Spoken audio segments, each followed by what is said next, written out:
Hello everyone. So today will be our last lecture for this semester, and in this lecture we will learn sequence and series. So in this lecture we will see two different types of sequence and series. The first one is the arithmetic, and the second one is the geometry. But first, what are sequences and what are series? So a sequence is a list of numbers that can be written in this form. And we have finite sequence and we have infinite sequence. So finite sequence is, of course, as the name indicates, it's a finite list of numbers. And an infinite sequence is, it goes forever.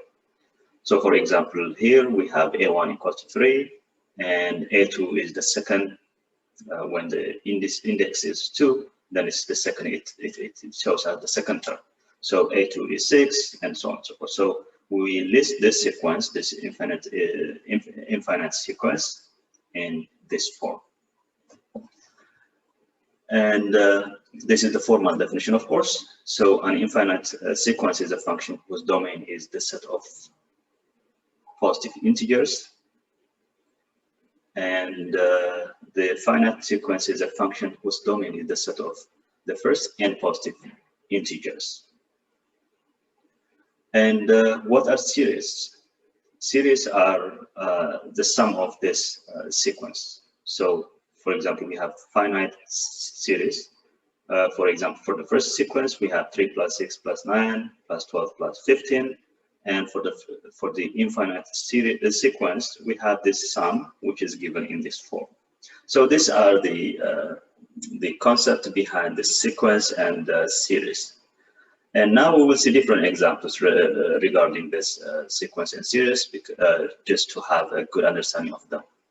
So, for example, how do we write the first n terms of a sequence, which is written in recursive formula? For example, we have A1 equals to 5, and AN is given in this recursive formula. This is what we call the recursive formula.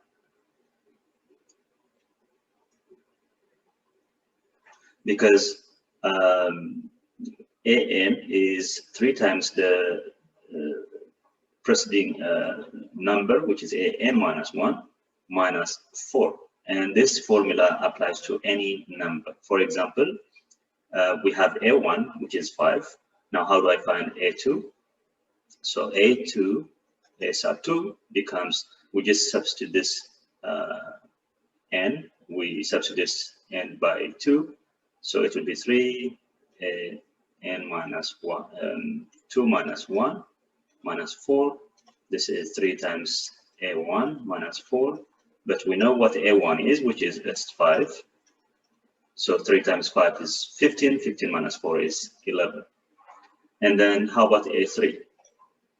And similarly, we get 3 times A2 minus 4. And that will be 3 times A2 is 11 minus 4. And 33 minus 4 is 29.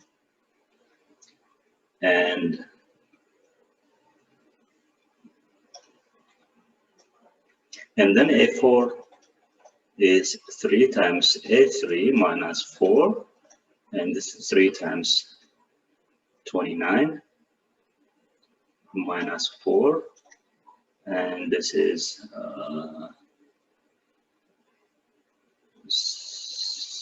7 minus 4 is 73. So these are the first terms. We start with this 5, and then we have 11, 29, 73, and so on and so forth. So once we have the formula, the recursive formula, we can list the numbers in the sequence. And another important thing to know here is the factorial of a number. And we write it in this form. We write it in this form, n factorial. And this is the product of the first n numbers, starting from 1 up to n. So, for example, if n is a positive integer, n should be a positive integer. Then this n factorial, which is read as this one, n factorial, is defined as the product of n, n minus 1, n minus 2, so on and so forth, up to 1. We multiply all the numbers starting from n up to 1. And that's what we call the n factorial. For example, this, by convention, this 0 factorial is 1, otherwise it's not 0. So this is important to remember. 0 factorial is always 1. And then 1 factorial is 1. 2 factorial is 2 times 1, which is 2. 3 factorial is 3 times 2 times 1, which is 6, and so on and so forth. And we have this list of numbers. And then, given this definition, we can simplify such expressions. For example, we have 9 factorial divided by 2 factorial times 7 factorial. Then I can rewrite this one as 9 factorial. By definition of factorial is 9 times 8 times 7 factorial. I will stop here. I don't need to list it because I have 7 factorial down here.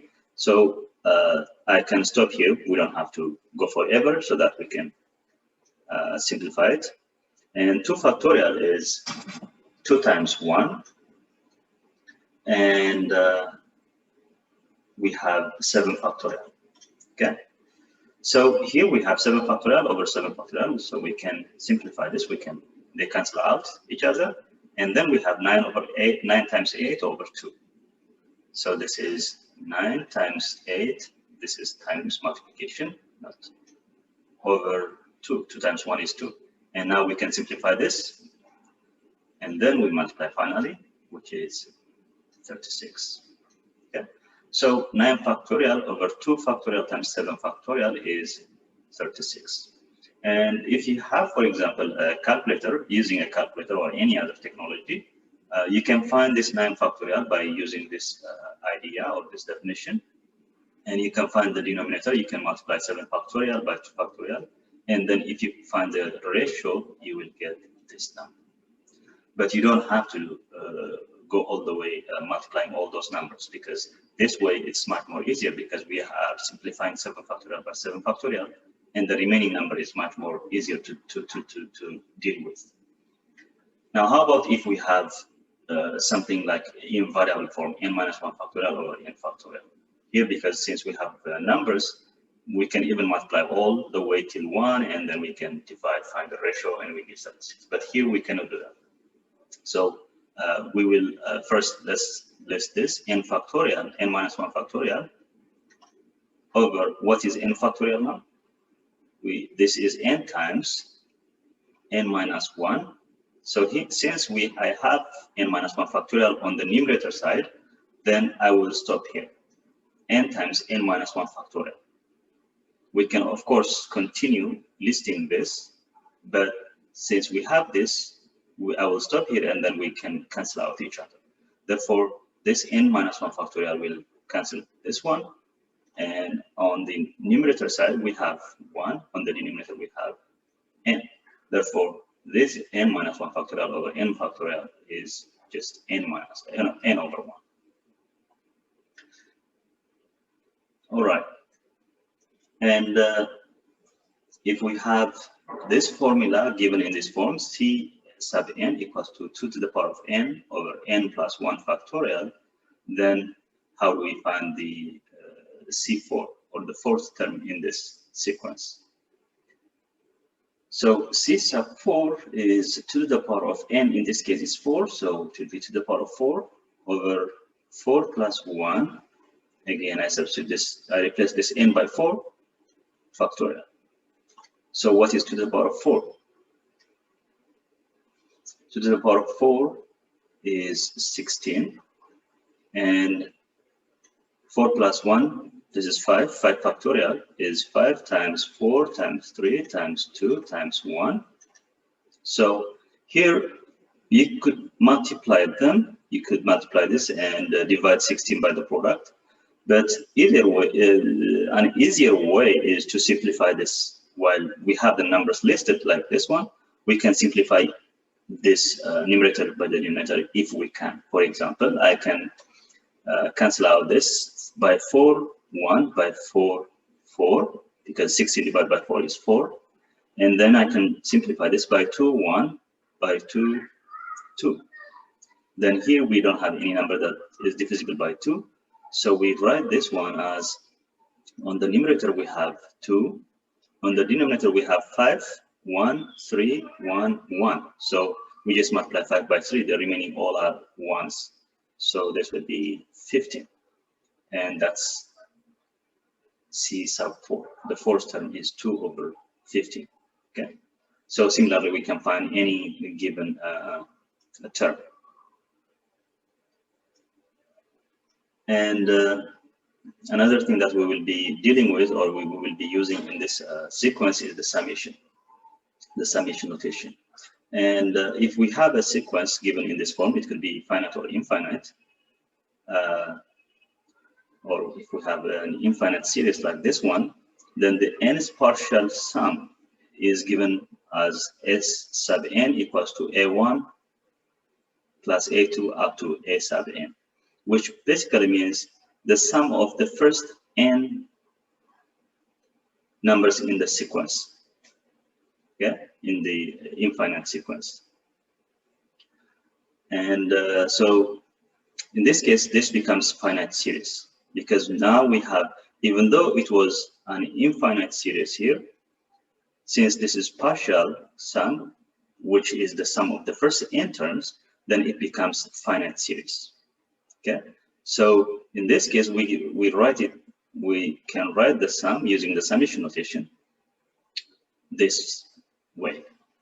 Okay, S sub n is the sum equals to summation. This sigma represents the summation. Basically, this is a I believe Greek letter. It's called sigma, and it's used to represent the summation. And then the index starts from I equals to 1, and it goes up to I equals to n, which basically means add the first n numbers in the sequence, in the series. And here we have A sub I. So this is the upper limit. This I is the index of the summation. This 1 is the lower limit of the summation. Okay. And if we have, for example, if the upper limit is infinite, which is represented by this one, then we have infinite series. This is infinite series, because we are adding the numbers forever. Okay, but this is finite series. And for example, if we have the summation of 1 over 2 to the power of j, where j goes from 2 to 5. Now, in order to add this summation, or in order to find the summation, first let's try to find a better way of adding this.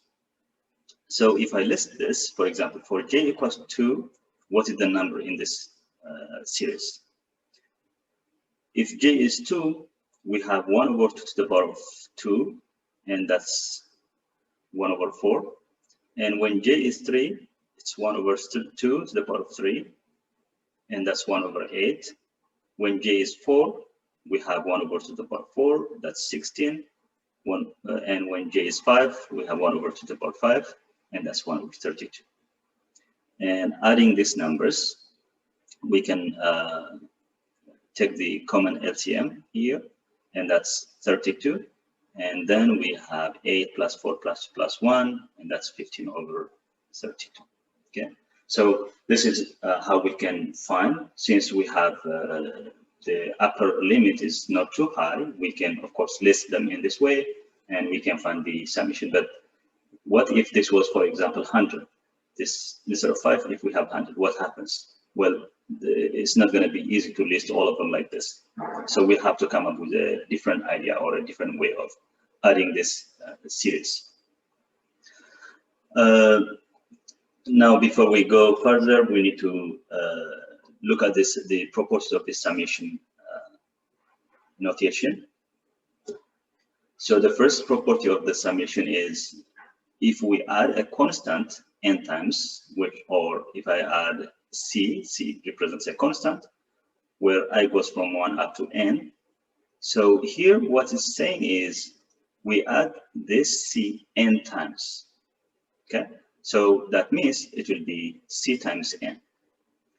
And to see this using a number, for example, let's say C is 5, then summation of 5 from where I goes from 1 up to 4 is 5 plus 5 plus 5 plus 5. We add the 5 4 times, and this is basically 5 times 4.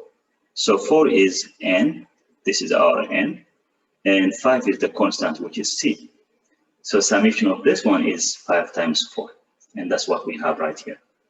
And then this is 12, okay? So adding a constant n times is just n times the constant itself.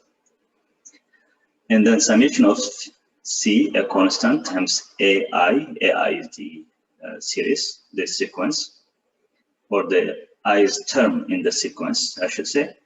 And now we can take out the C outside the summation, because we know from here the C doesn't change. So we take out C outside, and then we have just summation of this AI. So it becomes C times the summation itself. Instead of multiplying C by AI, each of AIs, we take it out and we add this up first, and then we multiply it by C. For example, we have summation of 3 times I squared, where I goes from 1 up to 4. And I can write this one as 3 times summation of I squared, where I goes from 1 up to 4.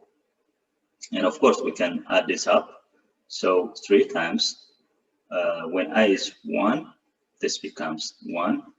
When I is 2, this becomes 4. When I is 3, it becomes 9. And when I is 4, it's 16. So the sum becomes what? This is 20, 30, and that's 90. Okay. And if we have two sequences here, AI and BI, and if we have summation of AI plus or minus, it could be plus or it could be minus BI, then this is basically, we can split them up. We add the AIs first. We have one series here, and then we have another series here. We split them up, and then we add or subtract the two series. For example, if we have, suppose we have this summation of I squared, where I goes from 1 up to 50 is 42,925, and summation of I, where I goes from 1 up to 50 is 1275. So we are given these two summations, or these two series, and we are asked to evaluate this. Okay, summation of I squared plus 3I, where I goes from 1 up to 50. And in order to evaluate this, I should use some of these properties. Okay, so first let's apply the third property, because here we have summation of two series here, two sequence, I squared and 3I. Then I will split this up. So the first one would be summation of I squared, where I goes from 1 up to 50. And the second one is summation of 3I, where I goes from 1 up to 50. And then, since I have a constant here, which is 3, I will use the second property, and I will take this out, and it becomes, this is the first term, the first summation, and then I will take this out, it becomes 3 times this summation, okay? Now, since those two summations are given, we just replace those summations by the number given, and we have this plus 3 times the second summation, which is 1,275. And evaluating this, we get this summation. So we applying the properties, we can evaluate such summations. All right. Now the next is the arithmetic sequence. So here we saw the general idea of a sequence and a series. Now we have this special sequence, which is called the arithmetic sequence, which is given in the form of A1 plus D, A1 plus 2D, A1 plus 3D, A1 plus 4D, and so on and so forth. Now, if we subtract the first term from the second term, what do we get? We get A1 plus D minus A1, This is the second term, and the first term is A1. So if we subtract this, this will cancel out, we get D. If I subtract the second term from the third term is A1 plus 2D, the second term is A1 plus D, and if we subtract it again, we get D. And if we do keep doing this, if we find the difference between any two consecutive numbers in the sequence, then we get the difference to be D. And that D is called the common difference. Okay, this is what we call the common difference of the sequence. And to find D, you can just subtract any two consecutive numbers in the sequence. And the nth term, using this idea or this notation, or from the concept of this arithmetic sequence, to find the nth term in the sequence, given the first term, we can use this formula. A sub n equals to A1 plus n minus 1 times D. And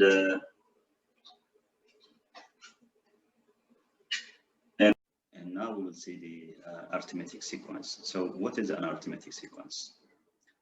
These are just type of sequence which are written in the form of A1, comma A1 plus D plus comma A1 plus 2D, and so on and so forth. So the difference between any two consecutive numbers in the sequence has to be the same number, which is D. And this D is called the common difference of the sequence.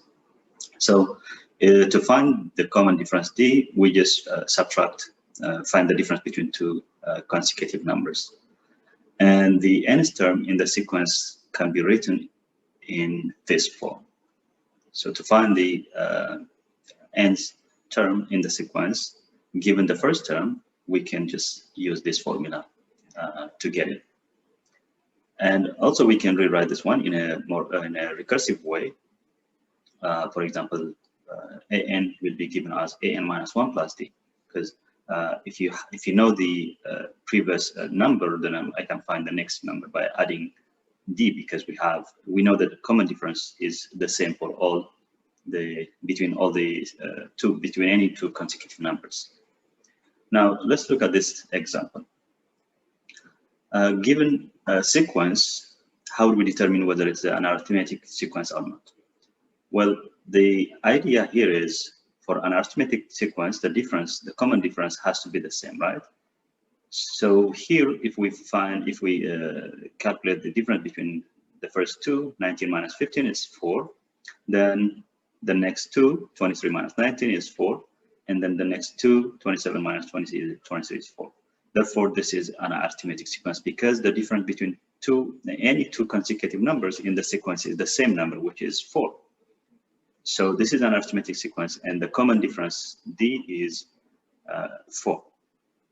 And in this example, in the other example, if we find the difference between 22 and 18, it's 4. The difference between 27 and 22 is 5. So here, because already this idea fails, we don't need to continue beyond that. Already we have two differences, 4 and 5, which are not the same. Therefore, this is not an arithmetic sequence. Okay. So since it's not an arithmetic sequence, we don't need to find the common difference, because there is no common difference, of course. And well, now suppose we have an arithmetic sequence, and we wanted to write the first n terms, or the first 5 terms in this case. And we have the information that the first term in the sequence is 4, which is A1, A sub 1, and the common difference is -2. So what we need to do is to find A2, we just add this number to A1. So 4 plus -2, we have A1 equals to 4, A2 equals to A1. We can use the recursive formula, plus -2, which is 4 minus 2, which is 2. And A3 is A2 plus -2, which is 2 plus -2, and this is 0. And A4 is A3 plus -2, and this is 0 minus 2, which is -2. And of course, A5 would be A4 plus -2, which is -2 minus 2, and that's -4. So we have here the first 5 terms of the sequence. And this is how we can find. We can even continue to find the first 10 terms, the first 100 terms, and so on. We can list them using the recursive formula. And again, in this example, we are asked to find the 35th term in the sequence, and the sequence is an arithmetic sequence, given A1 is 50 and A22 is -265. Now, in order to find this 35th term, what we need to do is we need to find the difference D, the common difference D. Okay? So how do I find this common difference? And to find this common difference, we need to use this formula, A sub the n equals to A1 plus n minus 1 times D. So I will use these two informations, these two given values, to find the common difference D. And based on this, we take n to be 22. This is our A sub n, and this will be our A sub 1. And in this case, if this is A sub n, then my n is 22. Therefore, here we have -265, that's our A sub n, which is A22, plus equals to A1 is 50, and n is 22, 22 minus 1, and then we have D. So by solving this linear equation, we get D to be -15. Okay? So now we have D equals -15, and we're asked to find this term, which is 35th term. So again, we will use the formula A sub n equals to A1 plus n minus 1 times D. In this case, our A sub n is this 35th term. So we have A35 equals 50. This is A1 plus n is 35, 35 minus 1, and D already found it. So it's -50. And again, solving this, evaluating this on the right side, we get A35 is -460. So what we need to do is, based on the given information, first we need to find the unknown term, which is D, because we need this D in this formula. So that means we cannot find this directly. Before we find D, I cannot find the 35th term. So we have to find the D based on this A1 and A22. And that's what we did in here. And again, here we are asked to find the number of terms of the finite arithmetic sequence. So here it's important to know that this is a finite arithmetic sequence, and we are asked to find the number of terms. So starting from this is the first term, this is A sub 1, and this is A sub n. Now what is this n? This is A what? Okay, that's what we are asked to find. So we need to find this A. So first, since we know this is an arithmetic sequence, we can find the common difference by just subtracting 16 from 11. So D is 11 minus 16, and that's -5. Okay, so D, the common difference is -5. Then A sub n, using the formula, is A sub 1 plus n minus 1 times D. Now, which term is unknown? We know this A sub n, we know A sub 1, we know n, we don't know D. Therefore, we are trying to find this D. So let's substitute the values for each of this, for the known values. So A sub n is -236, A sub 1 is 16, n we don't know, and D is -5. Okay. Now we move this 16 on the other side, and it becomes negative. And if we -239 minus 16, that becomes 255 negative, n plus minus 1 -5.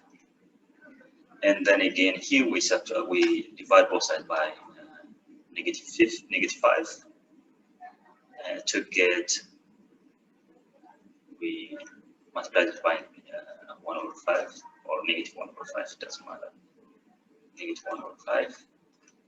So this negative becomes positive, 5 cancels out by 5, and here we have negative cancel out negative. I mean, negative times negative becomes positive, and 255 divided by 5 is 51 equals to n minus 1.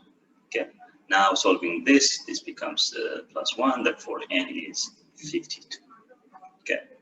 So our n is 52, and this a sub n is a sub 52. Okay. Okay. So yeah. So if you have this set kind of list of sequence or list of numbers which we know is an arithmetic sequence, then we can find the number of terms by just following these steps. And another example.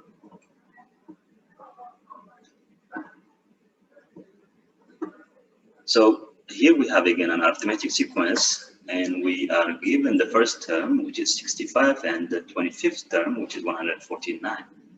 And we are asked to find the 400th term. Again, I cannot jump straight to this one to find the 400th term. What I need to do here is, because we don't know d, I will use these two values to find d. We did similar example earlier. So a25 equals to a1 plus 25 minus 1 times d. Solving this equals to 65 plus 24 times d. Moving this to the other side, we get 484 equals to 24d, and then dividing both sides by 24, we get d equals to should be by 6. This by 6, 4 by 6. This is 124, 40, and therefore this has to be 7 over 2. This is 7 over 2. Then now we have the common difference, and we are asked to find this term. So a 400 equals to a1 is 65 plus n minus 1 is 400 minus 1 times d is 7 over 2. And 65 plus, this is 399, 7 over 2. Okay. And if we evaluate this, what do we get when we multiply this?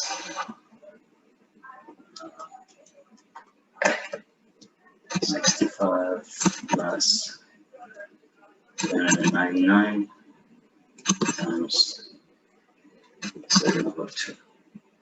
1461.5. 61.5. So here is the 400th term. So basically, it's just playing around this formula. Like once you have to find the d, we use the given information, and then once you have the d, we can just use the formula to find the nth term. All right. So now, how about if we have an infinite series?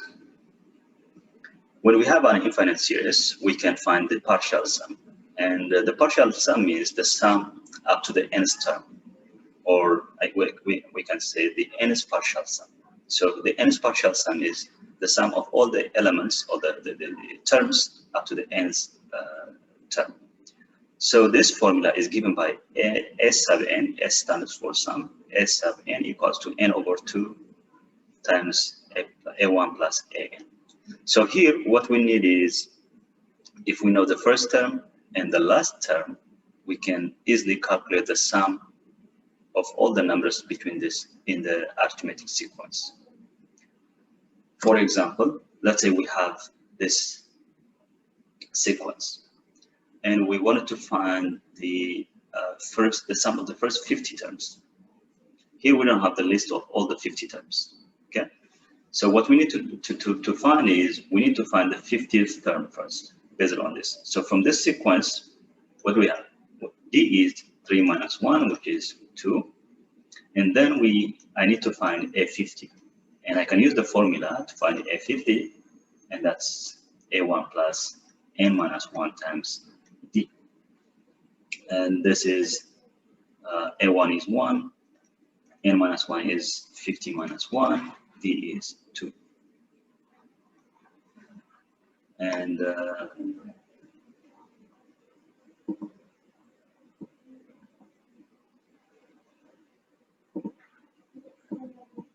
And this is 1 plus 49 times 2 will be 98, and this is 99.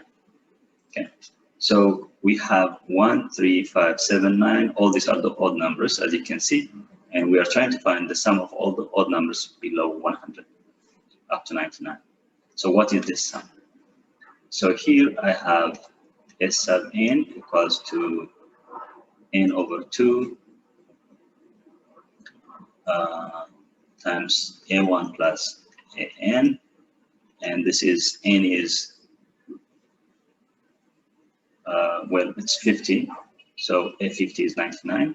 So here we have 50 over 2, a1 is 1, an is 99, and here we have 25, this is 100, and the sum has to be 2500 or 2500. So this is the sum of the first, the odd numbers below 100.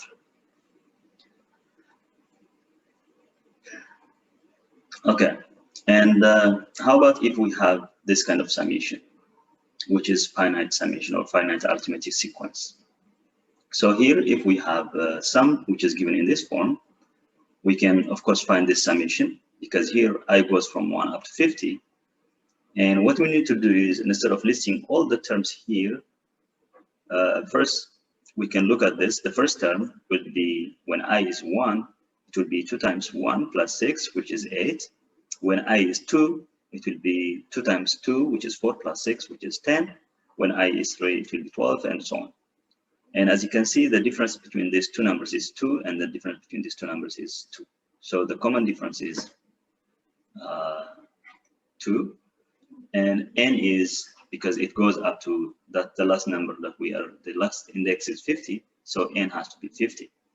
And then I need to find a50 and a1. a1 is already, we have it here, so a1 is 8, and a50, using the formula 2 times 50, because we have this formula, 2 times 50 plus 6, and that's 106. Now, instead of listing all the numbers and adding them up to from I equals 1 through I equals 50, what we could use is using the partial sum, the nth partial sum.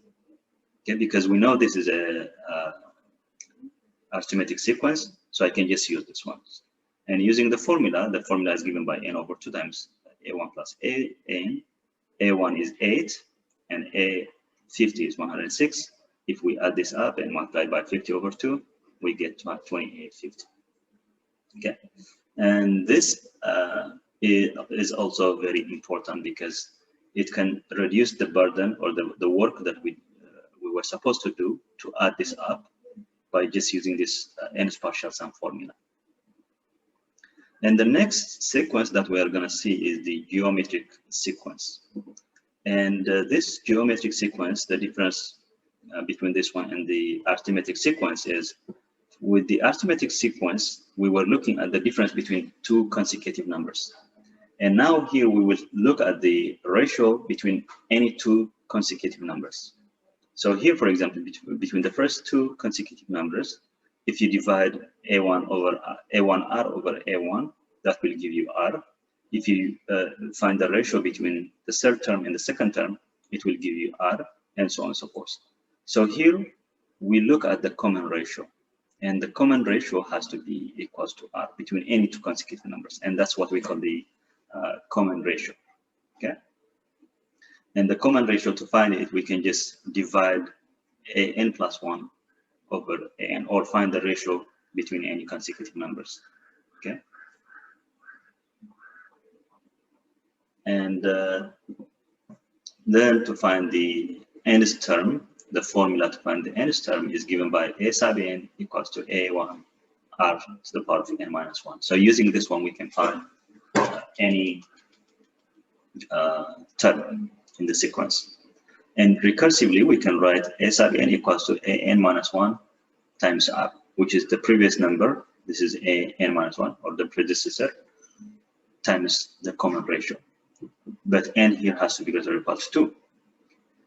Now, suppose we have a list of numbers, or I should say sequence. And given a sequence, how do we determine whether it is a geometric sequence or not? And what we could do is we just find, for example, the ratio between any two consecutive numbers. For example, 18 divided by 6 is 3. 54 divided by 18 is again 3.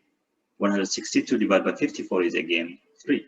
Therefore, we have r equals to 3, and this sequence is called indeed a geometric sequence. And of course, once we know it's a geometric sequence, we need to find the common ratio, which is r equals to 3. And for the second example, if I divide 14 by 7, that will give you 2. If we divide 42 by 14, that will give you us 3. And as you can see, these are not the same numbers, which they were supposed to be if this has to be a geometric sequence. Therefore, since these two ratios are not the same, we know this is not a geometric sequence. All right, now for a geometric sequence, how do we write the several terms? Okay, so for example, consider this example. We wanted to write the first 5 terms in the geometric sequence, and the information that we have is the first term is given and the common ratio is given. Well, if we have this information, then of course we can list the 5 terms, the first 5 terms. So a1 is 25, of course, is given. And then how about a2? Well, a2, we know it's this given number times the common ratio, because remember, we have the recursive formula here. This last line, a sub n equals to a sub n minus 1 times r. So using this formula, I can find a2 because I have the predecessor value. And so that's negative 16. And then I will use this term to find a sub 3. And that would give me 32 over 3, and so on. And the fourth term would be this, and the fifth term is this one. So the sequence would be 24, negative 16, 32 over 3, negative 64 over 9, and 128 over 27. Okay, and as you can see, the sign is alternating. Here we have a positive, a negative, a positive, a negative, and a positive number. And then writing the nth term. Now, again, how do we find the nth term in a geometric sequence? So, for example, suppose we have this kind of sequence. And first, we need to determine whether this is geometric or not, of course. So if I divide 4 by this one, we get r equals 3 over 4. If we divide 3 by 4, then that's 3 over 4. And dividing 9 over 4 by 3, that would give us 3 over 4. So this is indeed a geometric sequence. And the common ratio for this geometric sequence is r equal to 3/4. And the first term is this 16 over 3. Then the formula will be a sub n. This is the general formula. So in this case, for this specific geometric sequence, the nth term will be the first term, which is 16 over 3, times r, the common ratio, 3 over 4, to the power of n minus 1. Okay, so for any n here, for any n, we can just replace the n by the number that we are trying to find, and we can find the term that's in question. And here we wanted to find the indicated term in the geometric sequence. And we have this information. A1, the first term is 2, and the fourth term is 16. And we wanted to find A12, the 12th term. So based on this given information, first, I need to find the common ratio R. And to find this common ratio, we need to use the formula A sub n equals to A1 r to the power of n minus 1. Now, we replace this a sub n by A4 because that's the number that we have, the information that we have, and A1 is 2, and well, n is 4 because we are using a sub 4 as our a sub n. Therefore, solving this, we arrive to here, 8 equals to r cubed. Now, what we do is we need to write this in exponential form. We learned this one. So in exponential form, this is 2 cubed, and we have r cubed. So here, the cube, these are the same, the exponent is the same, and the base has to be the same in order for this term to be equal, okay? Therefore, from here, we know r is 2, right? So the common ratio is equals 2. Then using this common ratio that we found, I can find a sub 12 or the 12th term using the formulas. So a sub 12 equals to 2 times 2. In the exponent, we have 12 minus 1.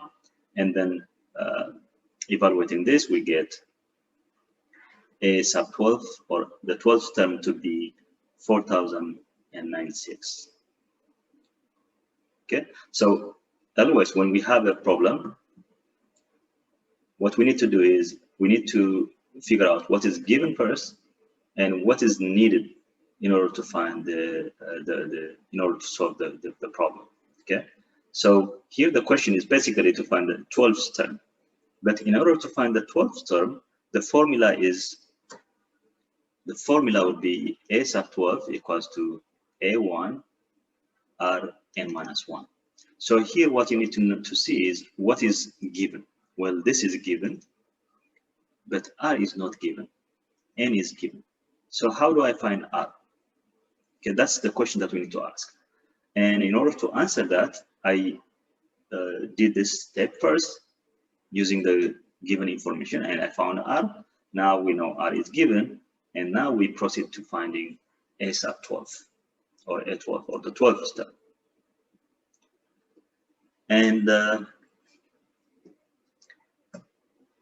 And here again, we are asked to find a1 and r for the geometric sequence given by this form.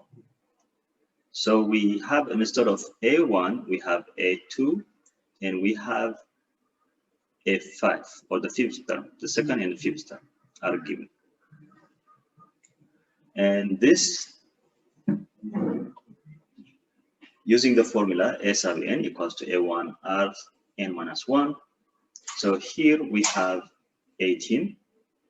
So I'm gonna create two equations here. So for the first one, we have a sub n, which is a sub 5. A sub 2. Then that would be 18 equals to a1 r. This is a2 equals to a1 r n minus 1. Then we have 18 equals to a1 r n is 2 minus 1, that's just 2. So here we have 1. And using the second, we have a sub 5 equals to a1 r 5 minus 1. And that would give me a5 is 144 equals to a1 r to the power of 4. So here we have two equations. And we can solve using addition or substitution method. In this case, I will use substitution method or any of that. So what is r from this one? What's the a1? So a1 from here is, if we solve for a1, that's 18 over r, right? Therefore, we substitute this in here, we get 144 equals to 18 over r times r to the power of 4. So this will be simplified. Then we have, we divide both sides by 18. We get 8 equals to r cubed. And from here, we know it's the same problem with the previous one. So we have r equals to 2. And that's the common difference, okay? And then using this, here we found this equation. And using this, I can find a1. Just replace this r by 2, and that would be 18 over 2. So I have a1 equals to 9, right? Now, The question is to find A1 and R, and we found A1 and R. Okay. And here again, just like the arithmetic sequence, we can find the nth partial sum for a geometric sequence. And the formula for this nth partial sum is given by A1 times 1 minus Rn over 1 minus R, 1 minus R. But in this case, R has to be different from 1. Okay? R has to be different from 1.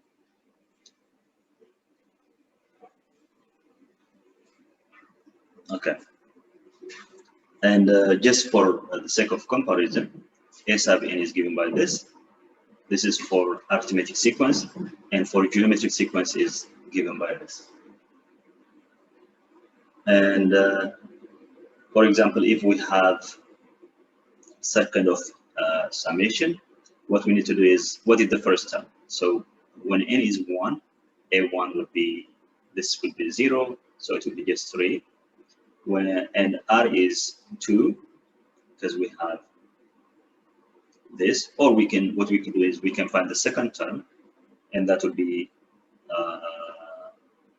6. So 6 over 3 is 2. And then n is 10. We have here, n is 10. Therefore, the nth partial sum would be given in this form.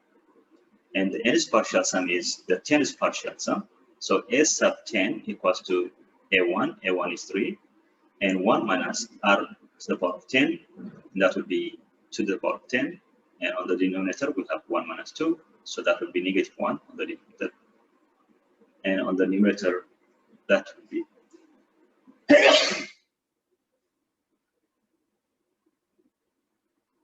negative.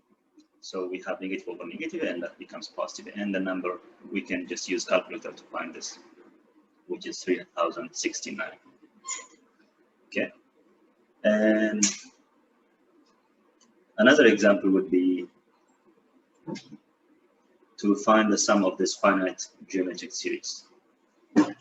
And of course, writing the formula first, it's given by A1 1 minus R to the power of n over 1 minus R. So here, what we need to find is A1 is given. We need to find R. We need to find R. And we need to find n, right? So here we have A1 to be 3, and we have R, which is 6 divided by 3, which is 2, and then we need to find n. So how do we find n? Right, so an is A1 R to the power of n minus 1. Right, so here we have the formula for this, or therefore this one, n minus 1. And using this formula, I can find what n is. An is 768, A1 is 3, R is 2 to the power of n minus 1. And dividing this by 3, we get to the power of n minus 1 equals to 256. Okay. Now the question is, we need to write this in the form of an exponential form. I will list the exponents here by 2, 1, 2, 8, by 2, 64, by 2, 32. So here we have, this is to the power of 8. So here we have to the power of n minus 1 equals to the power of 8. And now, since we have the base, which is the same, using the equality property of exponents, we know n minus 1 is 8. And solving this, we get n to be 9, right? So we have A1, we have R, we have n. Now the question is, well, we need to find the summation. and n sub n is a1 1 minus r to the power of n over 1 minus r.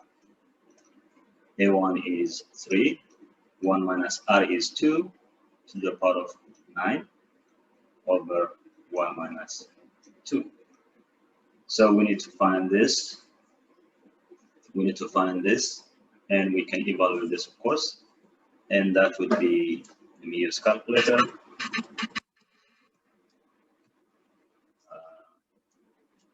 Times 1 minus the power of 9, 1533.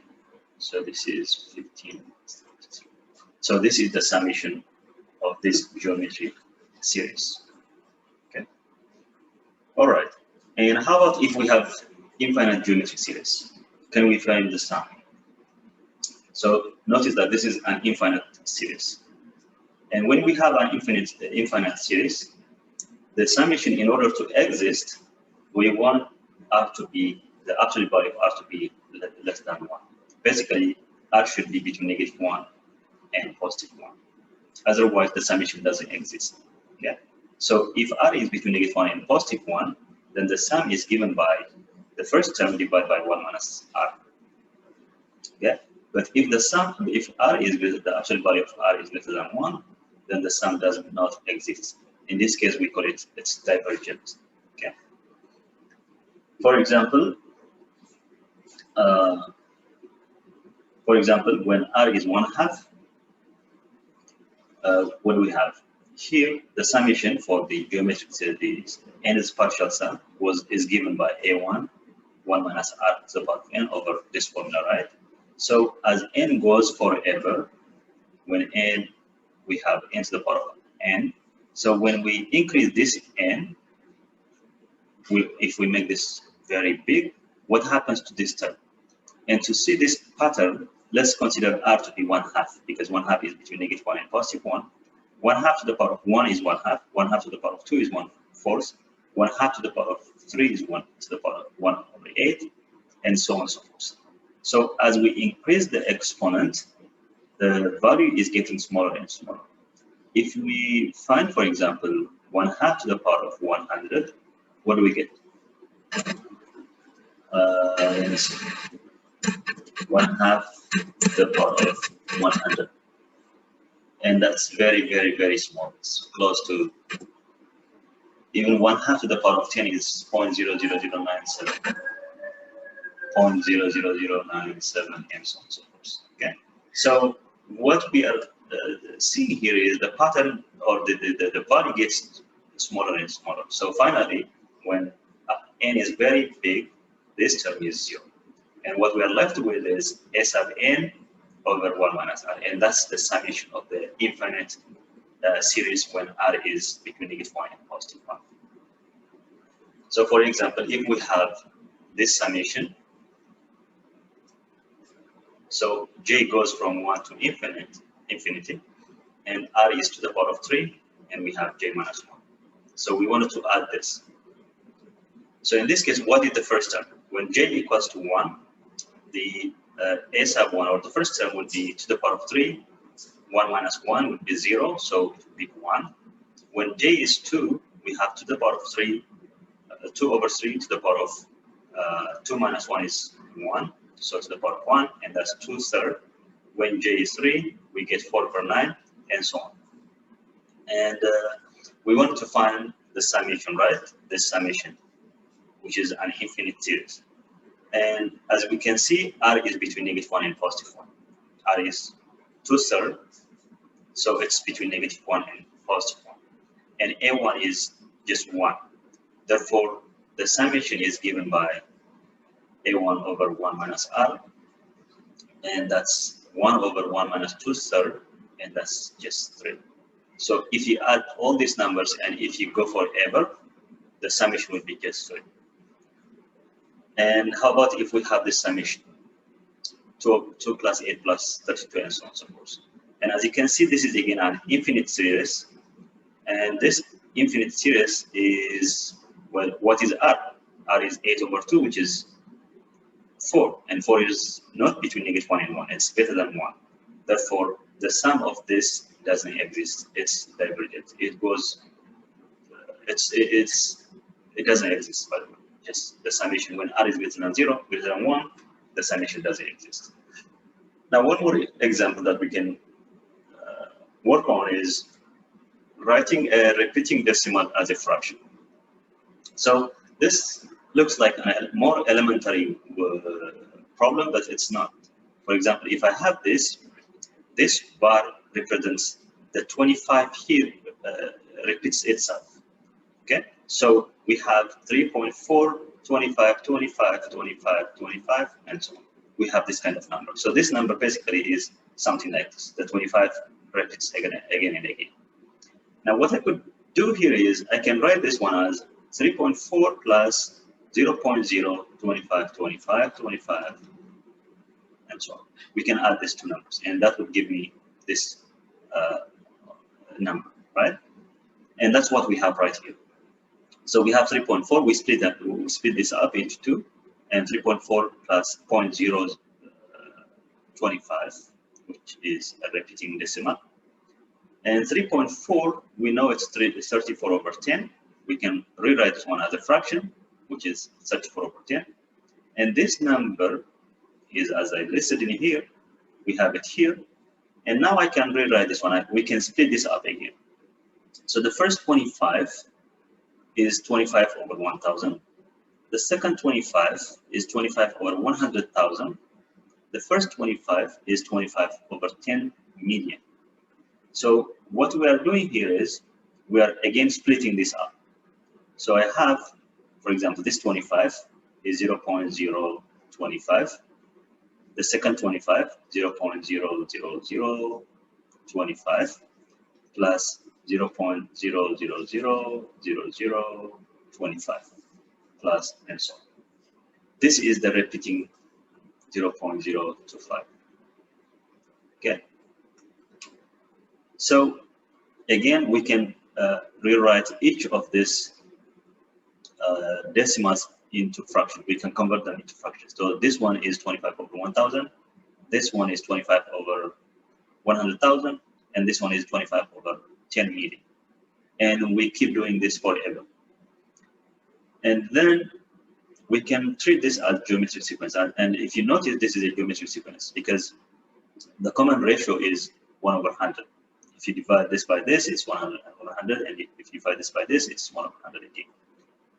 So we have A1, which is the first term, and I can find the sum of this. Since r is between -1 and 1, we can find the summation, using the formula, which is A over 1 minus r. And the summation is just 5 over 198. Now we go back to this step, this line, and we have 34 over 10 plus this summation, this decimal, and that decimal is, it happens to be 5 over 198. So I will add those two, and we get this number. So 3.425 is basically 391 over 990. Okay. So using the geometric concept, we can rewrite a repeating decimal as a fraction. Okay.